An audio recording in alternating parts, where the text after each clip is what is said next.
दिसंबर 2017 को पार्लियामेंट में जो खिताब हुआ था अवैसी साहब की जानिब से तलाक़ सलासा के उन्वान पर, वो आप इंग्लिश में बोल रहे थे।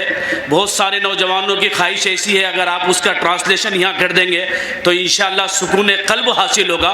मैं सदारती खिताब के लिए अवैसी साहब से गुजारिश कर रहा हूँ, बैरिस्टर असदुद्दीन अवैसी साहब वो आएँ और अपना खिताब करें।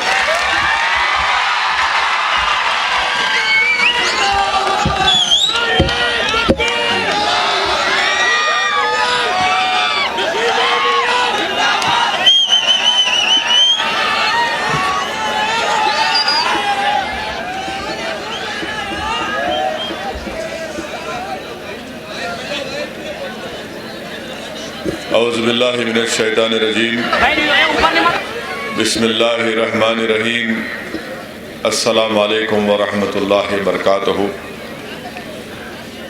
शहनशीन बतशरीफ़ फरमा secretary all India Muslim personal law board हज़रत मौलाना उमरैन रहमानी साहब,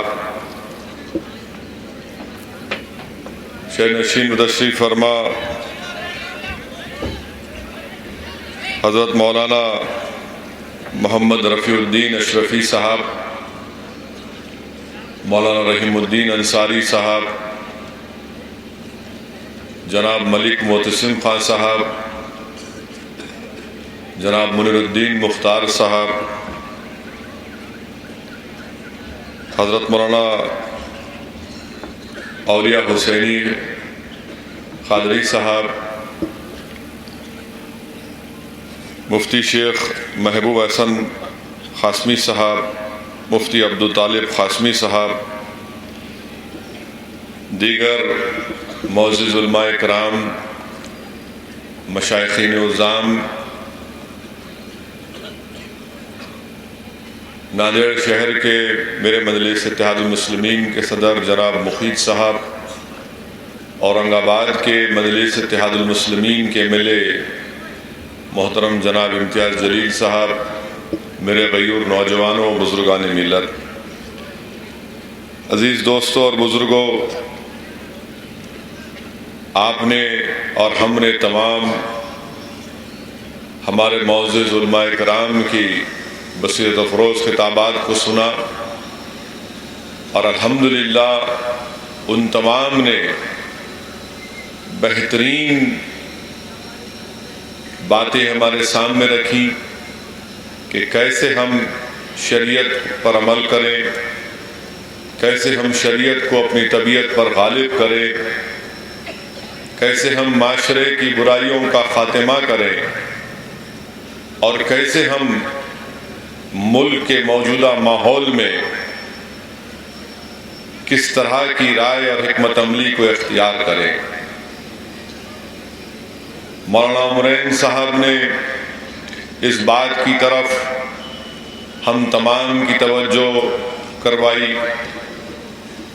कि निकाह को आसान करो। अभी मैं बैठे बैठे हज़रत उमरैन साहब की लिखी हुई किताब में एक वाक़या पढ़ रहा था। एक सहाबी रसूल का जिनका नाम हज़रत जुलेबाब है रज़ी अल्लाह ताला अन्हु, कि आप के चेहरे पर चेचक के दाग थे, रंग साफ नहीं था, मगर अल्लाह के रसूल सल्लल्लाहु अलैहि वसल्लम से बेपनाह मोहब्बत करते थे। मस्जिद नबवी में अल्लाह के रसूल सल्लल्लाहु अलैहि वसल्लम के सामने हमेशा हाजिर रहते थे। एक मरतबा अल्लाह के रसूल सल्लल्लाहु अलैहि वसल्लम ने आपसे पूछा कि आप शादी क्यों नहीं करते? तो साहब रसूल ने फरमाया, रसूलुल्लाह सल्लल्लाहु अलैहि वसल्लम, मेरे पास ना घर है ना कारोबार है, मैं गरीब हूँ, चेहरे पर चेचक के दाग हैं, रंग काला है, मुझसे कौन शादी करेगा, मैं कैसे शादी करूँगा? तो अल्लाह के रसूल सल्लल्लाहु अलैहि वसल्लम ने इरशाद फरमाया कि हम तुम्हारा निकाह कराएंगे। और एक अंसारी साहबी रसूलुल्लाह सल्लल्लाहु अलैहि वसल्लम के पास आए एक मरतबा और अर्ज़ किया, या रसूलुल्लाह सल्लल्लाहु अलैहि वसल्लम, मेरी बेटी के शौहर का इंतकाल हो गया, उसके इद्दत के दिन पूरे हो गए, मैं दोबारा उसकी शादी करवाना चाहता हूँ। अल्लाह के रसूल सल्लल्लाहु अलैहि वसल्लम ने फरमाया कि बेशक कराओ। रसूलुल्लाह सल्लल्लाहु अलैहि वसल्लम से पूछा, है रसूलुल्लाह सल्लल्लाहु अलैहि वसल्लम किससे कराऊं? अल्लाह के रसूल सल्लल्लाहु अलैहि वसल्लम ने साहबी रसूल से कहा कि हजरत जुलैबाब रज़ियल्लाहु ताला अन्हु से कराओ। अब आप देखिए अल्लाह के रसूल सल्लल्लाहु अलैहि वसल्लम से कितनी मोहब्बत सहाबा कराम को, कि आपने ये नहीं कहा कि रसूलुल्लाह सल्लल्लाहु अलैहि वसल्लम वो काले हैं, चेहरे पर चेचक का दाग है, गरीब है, पैसा नहीं है, घर नहीं है। आपने कहा है रसूलुल्लाह सल्लल्लाहु अलैहि वसल्लम, मैं घर जाकर मशवरा करके बता सकता हूँ। रहमतुल्लाह अलैहि सल्लल्लाहु अलैहि वसल्लम ने इजाज़त दी। वो घर गए, अपने घर में बीवी से पूछा, बीवी ने कहा कि अरे उनके पास तो कुछ भी नहीं है। उनकी बेटी एक गुफ्तगू सुन रही थी अपनी माँ बाप की और फौरन सामने आकर कहा कि हरगिज़ नहीं, जब अल्लाह के रसूल सल्लल्लाहु अलैहि वसल्लम ने ये बात कही है तो इसी में ही खैर है। मुझे घर की ज़रूरत नहीं है, मुझे दौलत की ज़रूरत नहीं है, मैं कैसे भी अपनी ज़िंदगी गुजार लूँगी। जब माँ बाप ने देखा कि बेटी तैयार है तो जाकर अल्लाह के रसूल सल्लल्लाहु अलैहि वसल्लम से कहा, रसूलल्लाह सल्लल्लाहु अलैहि वसल्लम, हमको ये रिश्ता मंजूर है। और फिर जिहाद का जब ऐलान हुआ कि चलो अल्लाह की राह में जदोजहद के लिए, ये सहाबी रसूल शादी के बाद अल्लाह की राह में निकले जदोजहद के लिए, जिहाद के लिए। और उस ज़माने में तरीक़ा था कि जब जंग ख़त्म हो जाती तो सहाबा कराम तलाश करते कि कौन ज़ख्मी है, उसकी इयादत किया जाए, उसकी मरहम पट्टी की जाए, अगर कोई शहीद हो गया तो उसको दफनाने का इंतज़ाम किया जाए। अल्लाह के रसूल सल्लल्लाहु अलैहि वसल्लम ने उन सहाबा कराम से मुखातिब होकर फरमाया कि तुम किसको तलाश कर रहे हो? तो सहाबी रसूल ने अर्ज़ किया, रसूलुल्लाह सल्लल्लाहु अलैहि वसल्लम फुला फुला ने बड़े बड़े सहाबियों की तलाश कर रहे हैं। दूसरी मरतबा आक़ाए दो आलम सल्लल्लाहु अलैहि वसल्लम ने फिर कहा कि तुम किसकी तलाश कर रहे हो? तो कहा कि हम फुला फुला की तलाश कर रहे हैं। तीसरी मरतबा अल्लाह के रसूल सल्लल्लाहु अलैहि वसल्लम ने उठकर कहा कि तुम जाकर ये सहाबी रसूल हज़रत जुलैबाब को तलाश करो। और जब जाकर देखा तो क्या है कि 6 मुशरिकीन की लाशें पड़ी हुई हैं और ये आशिक़ रसूल वहां पर शहीद हो गया। अल्लाह के रसूल सल्लल्लाहु अलैहि वसल्लम दौड़ते वहां पर गए, दौड़ते वहां पर गए, आंखों में आंसू हैं, जमीन पर बैठ गए और ये सहाबी रसूल के चेहरे मुबारक को उठाकर अपने गोद में रख लिया, अपने गोद में रख लिया। और सहाबा कराम जब खबर खोद रहे थे तो यो सहाबी रसूल जिसका रंग काला था, जिसके चेहरे पर चेचक के दाग थे, जिसके पास घर नहीं था, गरीब था, वो किस बिस्तर पर अपना सर रखकर सो रहा है? अल्लाह के रसूल सल्लल्लाहु अलैहि वसल्लम के गोद में आपका सर मुबारक है और आक़ाए दो आलम सल्लल्लाहु अलैहि वसल्लम की आंखों में आंसू हैं। जब खबर तैयार हुई, अल्लाह के रसूल सल्लल्लाहु अलैहि वसल्लम अपने हाथों से, अपने मुबारक हाथों से उस साहिब रसूल को खबर में उतारते हैं और क्या कहते हैं, जुलैब तुम हमारे दोस्त थे, हम तुम्हारे दोस्त हैं। रसूलुल्लाह सल्लल्लाहु अलैहि वसल्लम आसमान की तरफ देखकर इशारा फरमाते, या अल्लाह मैं इससे राजी था, तू इससे राजी हो जा। और सहाबा कराम जो वहां पर हैं चीख मारते हैं, रोते हैं, कहते हैं काश उस जगह पर हम होते। अल्लाह के रसूल सल्लल्लाहु अलैहि वसल्लम ने निकाह को आसान किया, तो निकाह को आसान करो। ये जहेज की लानत का खात्मा करो। ये मत देखो कि इसके पास क्या है, ये कैसा है, हीरो है, स्मार्ट है, हैंडसम है, इसके पास फुला है। रे मेरे भाई, ये सब खत्म हो जाएगा। जो चीज खत्म नहीं होती वो ईमान और तक़वा है। अगर हम इन गैर जरूरी चीजों की तलाश में रहेंगे तो फिर बच्ची कभी खुश नहीं रहती। उसी मजमून में मौलाना उमरैन ने लिखा, हदीस शरीफ के बारे में लिखा कि अल्लाह के रसूल सल्लल्लाहु अलैहि वसल्लम ने फरमाया कि अगर तुम अपने तलाश कर रहे हो रिश्ता, तो सबसे ज्यादा चीज देखो कि उसमें ईमान है या नहीं। अगर ईमान की बुनियाद पर किया जाएगा तो खुशियां रहेंगी। दौलत की बुनियाद पर किया जाएगा तो फिर दौलत खत्म हो जाएगी, फकीरी आ जाएगी। ये रहमतुल्लाह आलमीन सल्लल्लाहु अलैहि वसल्लम का इरशाद मुबारक है। तो महलियान नांदेड़ से ये अपील करने आया हूँ कि मेरे भाई, निकाह को आसान करो। ये गैर जरूरी, ये दुनिया के, ये फुला खूबसूरत है नहीं है, उन्हें हैंडसम है नहीं है, मेरे भाई उसका ईमान कितना हैंडसम है देख लो। अगर वो बच्ची खूबसूरत है तो मालूम करा लो कि उसका ईमान कितना खूबसूरत है। ये अहम चीज है जिसको हमको देखना है।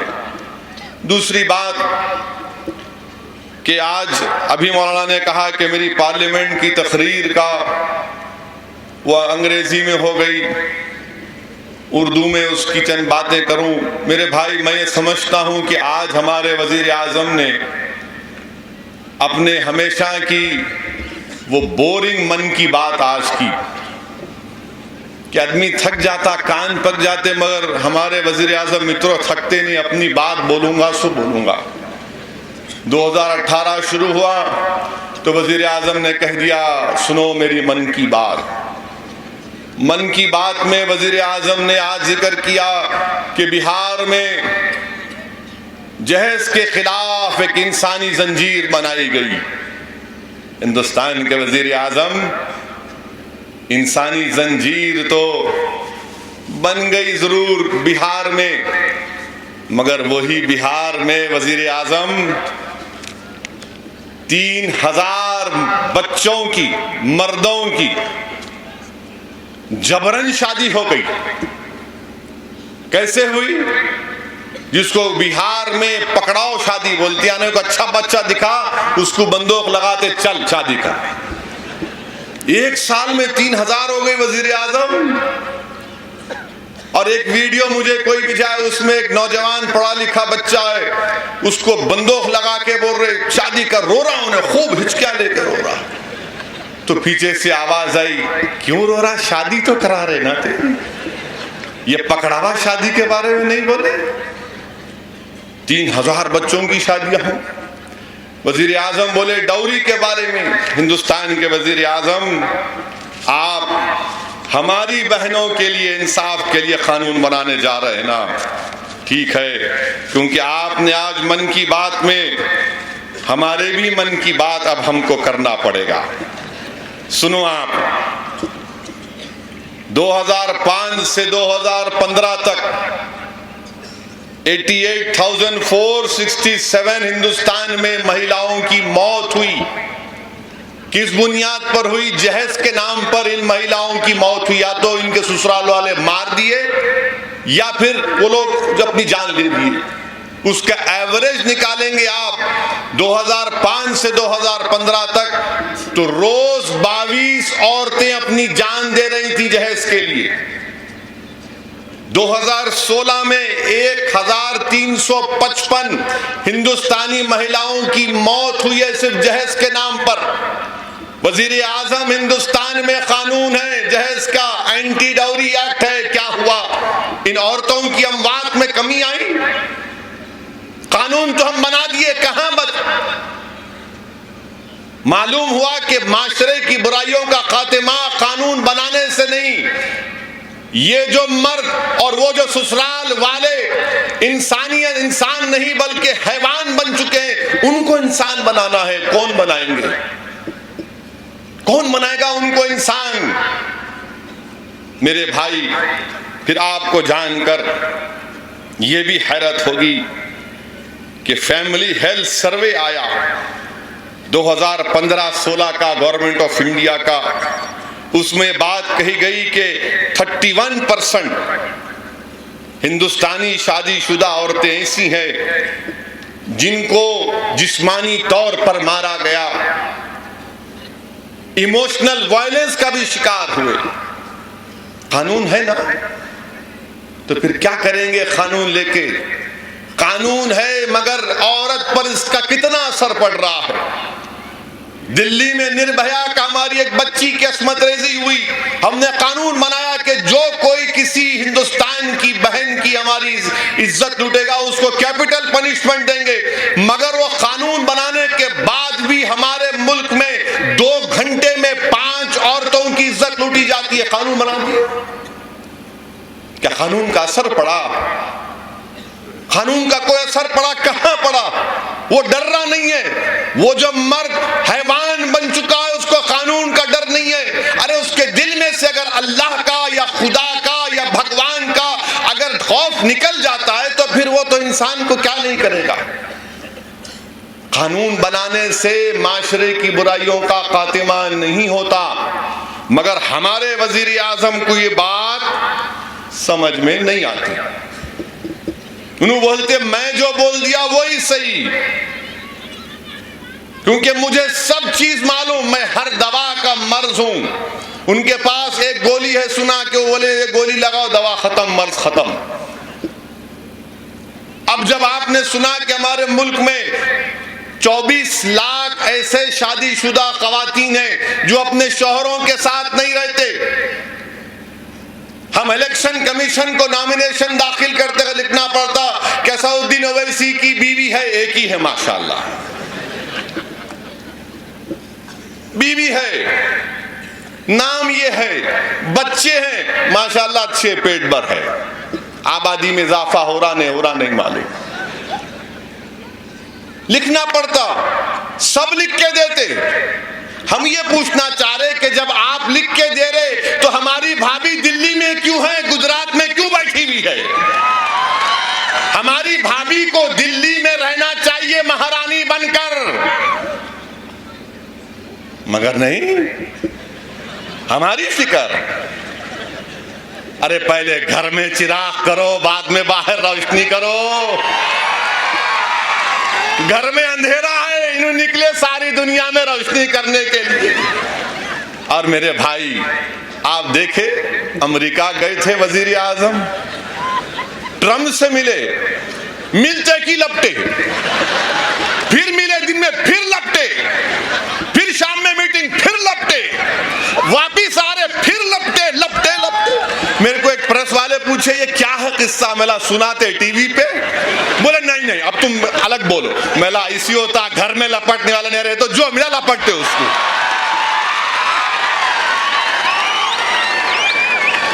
रहना ना, मगर हमारा मामला क्या है, हम लपटते नहीं। हमारे बीवी हमारे को बोलते भागो काम करो। प्रेस वाले पूछते ओवैसी साहब आप ये हमेशा भड़काऊ भाषण क्यों देते? मैं बोला क्या करूं, घर में नहीं बोल सकता, तुम्हारे को सुनाने आ रहा हूं। वजीर आजम कानून बना रहे, कई का कानून बना रहे बाबा? सुप्रीम कोर्ट ने नहीं कहा ट्रिपल तलाक पर कानून बनाओ, नहीं कहा सुप्रीम कोर्ट ने। क्यों नहीं कहा? क्योंकि हिंदुस्तान की संविधान की आर्टिकल 141 ये कहता है कि जो सुप्रीम कोर्ट का फैसला वो पूरे अदलिया पर नाफिज होता है। सुप्रीम कोर्ट पर भी, हाई कोर्ट पर भी, ट्रायल कोर्ट पर भी, पूरे मुल्क में वो सुप्रीम कोर्ट का फैसला है। तो अब कोई आपसे सवाल करता है मुझसे, मेरे से टीवी में आजकल बहस करना छोड़ दिए, थक गए लोग। मेरे को बोले फिर सजा कैसा मिलेंगी? अरे मेला पढ़ कानून, कॉन्स्टिट्यूशन पर। अगर कोर्ट के फैसले का कंटेम्प्ट होता है तो 6 महीने की सजा है उसमें। अगर सुप्रीम कोर्ट का फैसला आ गया कि सुप्रीम कोर्ट ने कह दिया कि ट्रिपल तलाक इज सेट असाइड, ये सेट असाइड अनकॉन्स्टिट्यूशन इलीगल में जमीन आसमान का फर्क है। मगर बीजेपी इन तीनों को मिला देती खिचड़ी के ऐसा। सुप्रीम कोर्ट ने फैसला दिया कि अगर कोई मर्द बोलता भी है तो शादी नहीं टूटती, ठीक है। अब वो औरत के पास क्या चाह रहा है, कंटेम्प्ट डालिए, 6 महीने की सजा उसको। मगर नहीं, वजीर आजम बोले मैं कानून बनाऊंगा और कानून ऐसा बनाऊंगा कि सेक्शन 3 में ये बात कही जा रही है कि शादी टूटती नहीं है अगर कोई मर्द बोला भी तो, ठीक है। अगर नहीं टूटती तो फिर 3 साल की सजा क्यों दे रहे मेरे को आप? मैं जुर्म करना ना कुछ तो भी, मैं ट्रैफिक लाइट को अगर तोड़ के चले गया तो 200 रुपए का चालान, नहीं तोड़ा तो क्यों चालान होगा मेरे? कानून में सेक्शन 3 ये बोल रहा, सेक्शन 4 में सजा दे रही आप। अच्छा, आप ये बात देखिए कि आप अगर जाकर नांदेड़ में किसी घर के सामने से कोई उस पार्टी का आदमी चला गया जो पार्लियामेंट में खामोश था, वो जाकर नांदेड़ के इंस्पेक्टर से बोलता, इंस्पेक्टर साहब मैं फुला के घर के पास से जा रहा था, वहां से आवाज आई तलाक तलाक। इंस्पेक्टर साहब बोलते ऐसा सुना, ला पर्चा फाड़ दो, पर्चा फाड़ दिए, FIR हो गया। अब उन्हें भाग के आता, उन्हें उसको बुलाते, तेरे घर से आवाज आई तलाक तलाक तलाक, अब तू जा रहा दुबई को। उन्हें बोला पासपोर्ट नहीं है, बोले नहीं जेल को जा रहा तू। उन्हें बोला अरे नहीं साहब मैं हनफी नहीं हूं, मैं अहले हदीस हूं। इंस्पेक्टर बोले मेरे को क्या मालूम तू अहले हदीस हनफी, तू जा पहले, भिजा दिया अंदर, अब कोर्ट तय करेंगे। अच्छा, कोई चले भी गया, अगर ये जो मुस्लिम मर्द होता है अगर ये गुनाह कर रहा है, पर्सनल लॉ बोर्ड ने क्या कहा? पर्सनल लॉ बोर्ड ने कहा कि आप इस तरीके से हरगिज हरगिज अपनी बीवी को तलाक नहीं देंगे। पर्सनल लॉ बोर्ड ने यहां तक हिंदुस्तान के मुसलमानों से अपील की कि अगर कोई मुस्लिम मर्द ऐसा करता है तो उसका समाजी बायकाट किया जाना चाहिए। अगर नांदेड़ में खुदा ना खास्ता कोई मुस्लिम मर्द अपनी बीवी को तलाक बिदअत के तहत तलाक देता है तो क्या नांदेड़ की आवाम उसका समाजी बायकाट करेगी? नहीं करेगी। हाथ उठा के बोलो ना, डर रहे क्या मित्रों से? डरना नहीं, खाली अल्लाह से डरना। ऐसे 56 इन्हों भी जाते इंशाल्लाह। फिर कानून ये बोल रहा है कि अगर उन्हें जेल को भिजा दिया इंस्पेक्टर साहब तो उन्हें जेल में बैठ के अपनी बीवी को अलाउंस देना। उन्हें जेल में बैठ के देता अलाउंस, घर में रह के नहीं दिया, उसको जेल में जाके देता। नहीं, कानून बोल रहे, मोदी साहब बोल रहे ने जेल में जाके देना उन्हें। अरे कहां देना भाई? तुम दिल्ली में बैठ के नहीं दिए, उन्हें जेल में बैठ के देता। अब कल चलाएंगे टीवी पे, देखना मराठी चैनल, बोला बोला भड़काऊ बोला। अरे बोलते जी, हिंदुस्तान में बोलने वाले नहीं है, एक ही है, पूरे गुंगे हो गए तो क्या करो? अगर कोई दिल्ली में बैठ के अपनी जोरू को नहीं देखा तो जेल में बैठ के देखेगा। क्या बात है, वाह क्या महिलाओं का इंसाफ है, वाह वाह वाह, दिल बाग बाग हो गया। अब आप बताइए, ये कानून बनाने जा रहे आप और फिर आप ये बोल रहे अगर पुलिस तो केस बुक कर दी, उनका काम है, क्या करेंगे? कानून फॉलो करना है। जब केस ट्रायल पे आएगा, क्रिमिनल ट्रायल है, हिंदुस्तान में 30,000 करोड़ का स्कैम हुआ 2G का। 30,000 करोड़ का स्कैम में CBI इन्वेस्टिगेट कर रही थी, एक को भी सजा नहीं मिली। माशाअल्लाह, 30,000 करोड़ किधर गए नहीं मालूम। उन्हें जेल से उन्हें सजा भी नहीं हुई, उसकी पूरे निकल गए। अब हमारे वजीर आजम बोल रहे कि जो एक गांव में मुस्लिम हमारी बहन होगी मैं उसको इंसाफ दिलाऊंगा। अगर वो कोर्ट में जब ट्रायल होगा तो कौन हमारी बहन की ताईद में आकर बोलेगा कि हाँ मैंने इसके शौहर को ये बोलते हुए सुना, इसके शौहर के घर में ये बोलते सुना कि इसने तलाक तलाक तलाक कहा। क्रिमिनल ट्रायल में बियॉन्ड रीजनेबल डाउट प्रूफ को साबित करना एक मुश्किल काम है। इसीलिए आप क्या देखते कि मुसलमानों को दहशतगर्दी के केस में डाल देते, कभी टाडा, कभी पोटा, कभी मकोका, हमारा गुनाह कुछ नहीं होता, मगर जेल में सड़ना पड़ता, क्योंकि हजरत पुलिस, हजरत ATS साबित नहीं कर सकती, हम बरी हो जाते मगर हमारी जिंदगी बर्बाद हो जाती। क्रिमिनल ट्रायल में यही परेशानी है। हमारी बहन प्रूफ कर सकेगी। अरे एक मोहसिन शेख बच्चे को मारे मिस्टर मोदी, पूना में मारे उसको, सरकार आपकी है, वकील छोड़ के भाग गया, नहीं लड़ता हूं केस बोला, मोहसिन शेख को मारे। आप ये इंसाफ दिलाने जा रहे, ये इन्हों कानून बनाने जा रहे, ये कानून से हमारी बहनों से सबसे ज्यादा नाइंसाफी होगी। कैसे होगी? वो मुस्लिम मर्द जो गुनाहगार है, जो ट्रिपल तलाक देता है, अगर इंस्पेक्टर साहब बुला के पूछे तू बोला नहीं बोला, उन्हें बोला नहीं साहब 3 नहीं बोला, 1 ही बोला। बोले नहीं तू जाना जेल को, दुबई को चला गया। उन्हें बोलता ठीक है, अंदर जाके 90 दिन के बाद तो हो ही जाता ना, 90 डेज के बाद तो किस्सा खत्म। तो होगा क्या कि हमारे बच्चे जेल में, हमारी बहन रोड पे। ये काम करना चाह रहे हिंदुस्तान के वजीर आजम और बीजेपी कि जेलों में बच्चों को डालो और रोड पर हमारी बहन को डालो।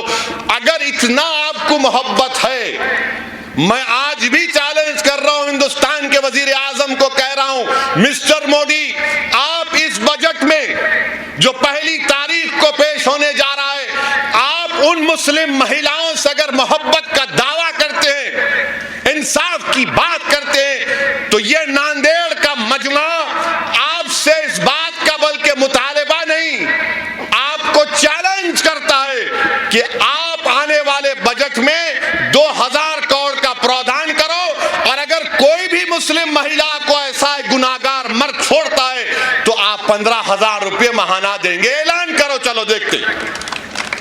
बात वाजिबी है ना भाई? इन्हों 15 लाख नहीं दिए, 15,000 देते।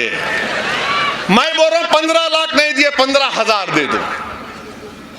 नहीं देंगे। 23 लाख हिंदुस्तान में औरतें शादीशुदा हैं, जिसमें से 22 लाख हमारी हिंदू बहनें, उनसे इंसाफ नहीं हो रहा। 2 लाख के करीब मुसलमान भी हैं, 90,000 के करीब क्रिश्चियन भी हैं। ये कानून बनाओ कि जो औरत शादीशुदा है अपने शौहर के साथ रहना। और हमारे पास हमारे उलमा इसके मुखालिफ क्यों हैं इस बिल के? क्योंकि हमारे पास हमारी शरीयत में जब रिश्ता खराबी पैदा होती है तो रिकंसिलिएशन का एक प्रोसेस है कि मियाँ बीवी बैठ के बात करना। उन दोनों से नहीं हुआ तो बीवी और मर्द के तरफ से लोग बैठ के समझाना। उनसे भी नहीं हुआ तो दारुल इफ्ता में जाना, नांदेड़ के या मुफ्ती साहब के पास जो माशाल्लाह आज बैठे हुए हैं, वहां जाना कि उन्हें समझाते, देखो मियाँ ऐसा नहीं है, काउंसलिंग करते। यहाँ कुछ भी नहीं, FIR रजिस्टर हुआ, बर्खास्त, किस्सा रिश्ता टूट गया। मगर इन्हों बोले नहीं, अच्छा 3 साल की सजा है। एक क्रिमिनल ट्रायल हिंदुस्तान में कम से कम 4 से 5 साल लगते उसको। अब वो 5 साल तक वो मासूम बच्ची अटकी भी रहना, मौसूफ तो बाहर निकल जाएंगे उन्होंने बेल पे, वो हमारी बच्ची अटकी हुई रहना। अब आप बताइए क्या कानून है ये? कौन सा बिल लेकर आए हैं? अब आप इनका इंसाफ देखिए। आज मन की बात में हिंदुस्तान के वजीर आजम ने महिलाओं की बात की। देखिए कितनी मोहब्बत है महिलाओं से। एक मनहूस पिक्चर आई, उस पिक्चर में राजपूतों ने कहा कि नहीं ये नाम गलत है, ये हमारी इज्जत का मामला है। तो हिंदुस्तान के वजीर आजम ने क्या किया? कमेटी बना दी, मशावरत की, राजपूतों के बड़ों को बुलाया और कहा कि नाम बदल दिया, पिक्चर के सीना कट कर दिए, और उस पिक्चर में किसी एक औरत का जिस्म दिख रहा था उसको भी कवर करा दिए।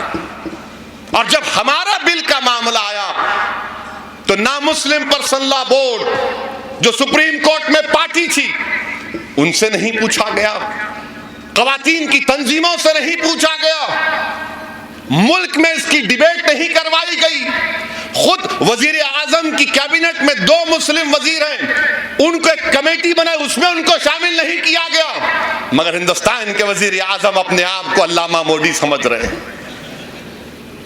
मिस्टर मोदी, ये आपका कानून है। एक पिक्चर के लिए आपने नाम तब्दील करवाया, एक पिक्चर के लिए आपने सब कुछ कर दिया। क्यों किया? क्योंकि वो 4% हिंदुस्तान के वजीर आजम के करीब है, उनकी आइडियोलॉजी के करीब हैं। हम 14% हैं, मगर हमारा मामला क्या है? नहीं, वो मस्जिद में सलाम होता कि नहीं होता कि, वो मस्जिद में हाथ कहां पकड़ते कि नहीं पकड़ते कि, इसी में लड़ते रहो आप, लड़ो, इसी में खुश रहो आप, आपकी शरीयत चले जारी। मेरे भाई याद रखो, अगर शरीयत चले गई ना तो ना तुम देवबंदी कहलाने के लायक हो गए, ना तुम बरेलवी कहलाने के लायक हो गए, ना तुम सूफी कहलाने के लायक हो गए, ना तुम अहले सुन्नत के हो गए, ना तुम अहले हदीस के हो गए। तुम एक जिंदा लाश से भी बदतर हो जाओगे। तुम एक जिंदा, नहीं, नारे के लिए नारे की जरूरत नहीं है। जब तुम यहां से उठो तो एक अज़म करके उठो कि अब मैं अपनी जिंदगी में एक इनकलाब को बर्पा करूंगा, मैं अपने दीन का मुताल्ला करूंगा, मैं इस्लाम को सीखूंगा और अमल करूंगा। और अमल करने का बेहतरीन तरीका यह है कि अल्लाह के रसूल सल्लल्लाहु अलैहि वसल्लम से मोहब्बत और इत्तिबा करना। अगर ये आप करने तैयार हैं तो अल्लाह हमारी शान और शौकत को बरकरार रखेगा, अल्लाह हमारी शान और शौकत को बरकरार रखेगा। ये तूफान आएंगे चले जाएंगे। तारीख गवाह है कि नमरूद को भी बड़ा दावा था कि मैं हजरत इब्राहिम को ऐसा करूंगा, वो करूंगा।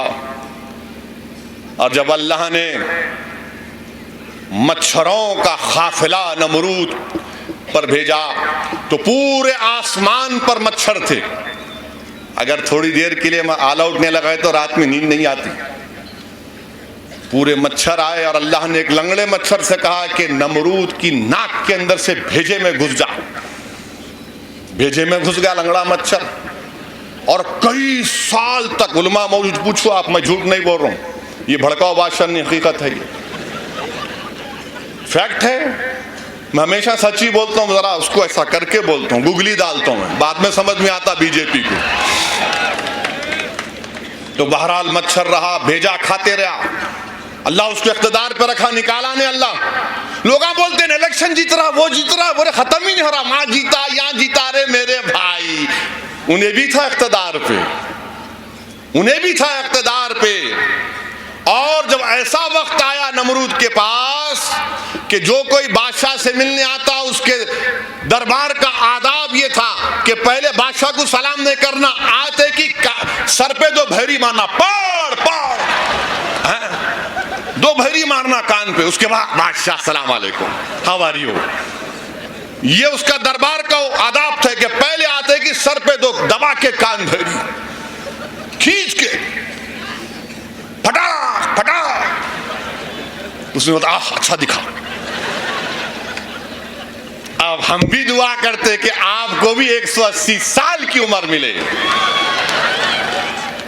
180 साल आप जिंदा रहें, यानी अल्लाह आपको ऐसी उम्र दे कि आप मेरे पर पोतरे के पर पोते को देखे और वो भी तेरे खिलाफ बोलता रहेगा इंशाअल्लाह ताला।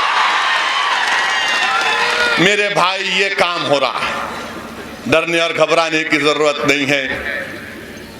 अगर मोहल्ले में कोई किसी से लड़ने आता तो किससे लड़ने आता? अरे छोड़ो जी, उन्हें कमजोर है, लागर है, उन्हें इसको क्या, छोड़ो उसको। जो दिखता जिंदा ना, नहीं इसकी तरह इसको छोड़ना नहीं, इन्हें जरा सख्त दिख रहा मुखीद कैसा, इससे मुकाबला करना, तरोताजा दिख रहा, मोटा दिख रहा। ये लागर को लावारिस को कोई नहीं पूछता। तो हम जिंदा हैं, हम जिंदा हैं इसलिए हमको दबाने के लिए आ रहे हैं, हम जिंदा हैं इसलिए हमारी शरीयत को छीनने को आ रहे हैं। हमारी कुरान जिंदा, हमारी हदीस जिंदा, हमारा अल्लाह जिंदा, हमारा दीन जिंदा, हम जिंदा।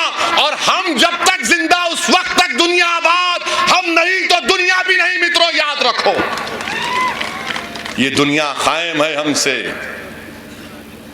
आज हमको अपनी शरीयत पर अमल करना है, मुत्तहिद रहना है। और मुल्क में जो माहौल है, ये टीवी वाले भी बड़े अजीब हैं। 26 जनवरी को है टाइम 8 मिनट, बहुत है, बहुत है।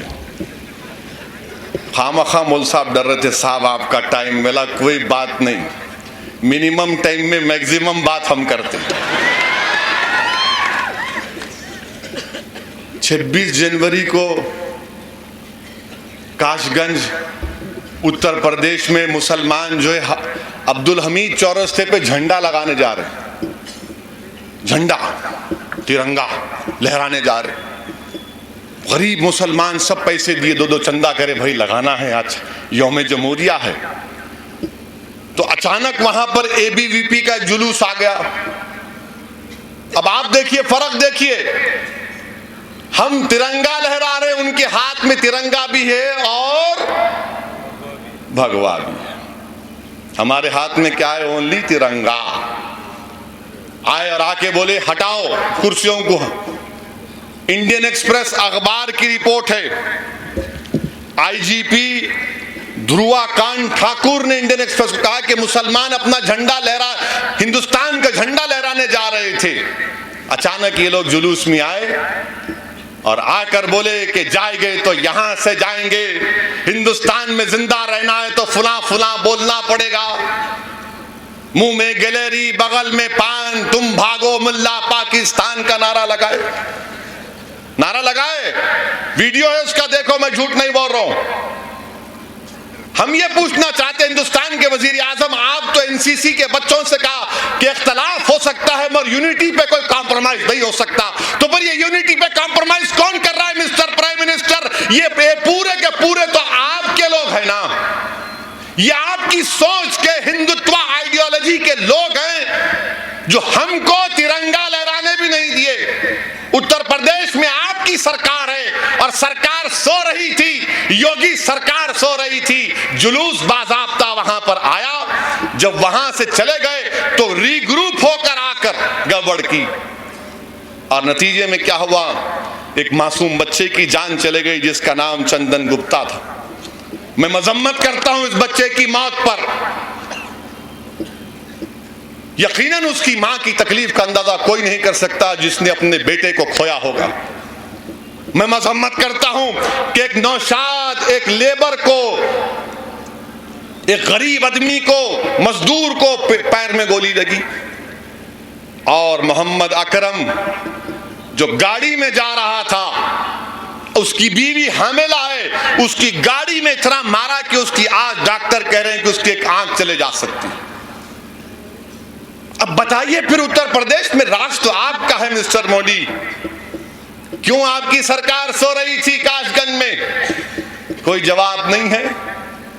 और मैं हमारे टीवी चैनलों से बोलूंगा, खुदा के लिए इतने मोदी भक्त क्यों बन गए आप? कोई तिरंगे को रोक नहीं रहा था, बल्कि हमको तिरंगा लहराने से रोका जा रहा था। और हम कौन है? सुनो टीवी वालों, तुम जिसकी आज चमचागिरी कर रहे हो, तुम जिसके आज पैरों को चाट रहे हो, सुनो, ये तिरंगा बनाने वाला भी एक मुसलमान था। तुम जिसकी आज तारीफ करने से थकते नहीं, सुनो, संघ परिवार हिंदुस्तान की आजादी में हिस्सा नहीं लिया, आरएसएस के गोलवालकर हेगडेवर ने अंग्रेजों के खिलाफ लड़ाई नहीं लड़ी, हमने लड़ी, जिहाद का फतवा दिया और सियाही सूखने से पहले हमने कहा कि पहले हम कुर्बानी देंगे। हमारे उलमाओं ने काला पानी की सजा काटी। अल्लामा फजले खैराबादी ने सावरकर की तरह 6-6 मरतबा अंग्रेजों से माफी का खत नहीं लिखा, बल्कि अल्लामा फजले खैराबादी और दीगर उलमा ने कहा कि अंग्रेज सरकार या तो हिंदुस्तान छोड़कर जाएगा या फिर हम अपनी मौत को, अपने फांसी का फंदे को चूम कर मौत को अपना लेंगे। आज आप आकर देशभक्ति हमको सिखा रहे। अरे हिंदुस्तान के खबरस्तान हमारी वफादारियों की निशानियां हैं कि दुनिया में रहे तो हिंदुस्तान की अमन और एकजहती और उसकी मजबूती के लिए हमने काम किया, उसकी सरहदों के लिए हिफाजत का काम किया। अरे मर भी गए तो सीना तान कर अपने मुल्क में सो रहे हैं। ये खबरस्तान भी हमारे वफादारियों की निशानियां हैं मिस्टर मोदी। इसीलिए आपने कहा था खबरस्तान और शमशान। मेरे भाई, ये हालात आज हमारे मुल्क के हैं। मैं सिर्फ इतना कहना चाह रहा हूं कि हिंदुस्तान की लोकसभा में मैंने उस दिन जो मंजर देखा, ऐसा नजर आ रहा था कि 6 दिसंबर मेरे सामने हो रही। बैठिए बैठिए, अभी खत्म नहीं हुआ, T20 है, आखिरी के 3 गोले इंपॉर्टेंट है, बैठिए।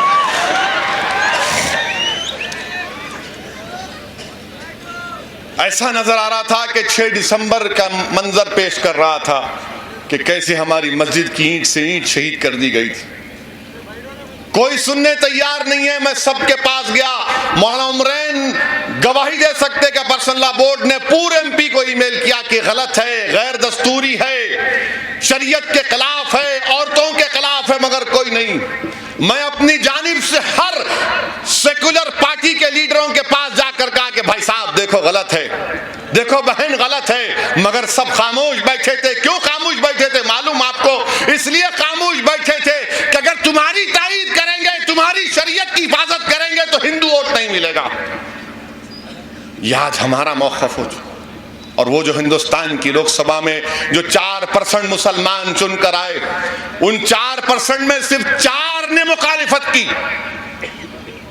असदुद्दीन ओवैसी ने, मुस्लिम लीग के 2 MPs ने और AIADMK के एक मुस्लिम MP ने। दूसरे MP तो मुंह ने खोले। पूछो जाके उन सेकुलर पार्टियों से जो हमेशा मुझ पर इल्जाम लगाते कि उन्हें वहां जाता, उन्हें काटता, उन्हें फुला करता, ये करता। अरे मैं कुछ भी होऊंगा, मैं दुनिया का सबसे बुरा आदमी हूं, मगर खुदा की कसम मेरे आमाल अच्छे नहीं हो सकते, मैं अच्छे भी नहीं होंगे, मगर जब बात अल्लाह उसके रसूल की कानून की आएगी तो मैं गूंगों की तरह खामोश नहीं बैठूंगा इंशाअल्लाह। क्या फायदा तुमको अल्लाह ने कामयाब किया, तुम कामयाब होकर लोकसभा में गए तो अल्लाह ने किया, तुम्हारी पार्टी ने नहीं किया। क्या फायदा तुम्हारी मौजूदगी का, क्या फायदा तुम्हारे वजूद का, क्या फायदा तुम्हारी जबान का, क्या फायदा तुम्हारी काबिलियत का कि जब तुम्हारी शरीयत के खिलाफ कानून बनाया जा रहा था तो तुम अपनी पार्टी के डर से खामोश बैठे थे। अरे कल हशर के मैदान में तुम्हारी पार्टी तुमको आएगी मदद करने के लिए, खबर में क्या तुम्हारी पार्टी आएगी?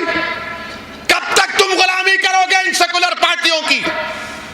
तोड़ दो ये गुलामी की जंजीरों को एक मर्तबा। एक नई सियासी हिकमत अमली अपनाओ मेरे भाई। अगर मैं बुरा हूं तो छोड़ दो मुझे, मगर तुम काबिल बनो। अगर मैं अच्छा नहीं हूं तो मुझसे अच्छे को पैदा करो, मगर कम से कम तुम्हारी कोई आवाज तो बने, तुम्हारी शरीयत के खिलाफ कोई आवाज तो उठाए जो तुम्हारे लिए लड़े, तुम्हारे लिए मर मिट जाए। और लोग बोलते 5 मिनट में क्या होता, 6 मिनट में क्या होता। प्यारे, जब हजरत यूसुफ अलैहिस्सलाम की नीलामी हो रही थी तो गरीब औरत भी जा रही थी। लोगों ने कहा कि माई तेरे पास कुछ भी नहीं है, क्यों जा रही है? तो कहा मैं अपना नाम फेरिस्त में लिखाने जा रही हूं कि कल जब नाम लिखे जाएंगे तो अल्लाह के पास मेरा नाम भी होगा। मैंने कुछ नहीं किया, अल्हम्दुलिल्लाह ये तुम्हारी दुआएं हैं, अहले दिल की दुआएं हैं कि अल्लाह ने मेरी जबान को वहां पर मैं अल्लाह के हुक्म से कुछ बोल सका, ये अल्लाह का करम है। वरना मैं क्या, एक मैं क्या, मेरी इस यहाँ की हकीकत कितनी, मुझसे 100 लाख को काफी है इशारा तेरा। मुत्तहिद रहिए, पर्सनल लॉ बोर्ड की कामयाबी के लिए दुआ करिए, बाबरी मस्जिद के लिए दुआ करिए कि दोबारा हमको बाबरी मस्जिद बनाने का मौका मिले। वाखिर दावान अल्हम्दुलिल्लाह रब्बिल आलमीन।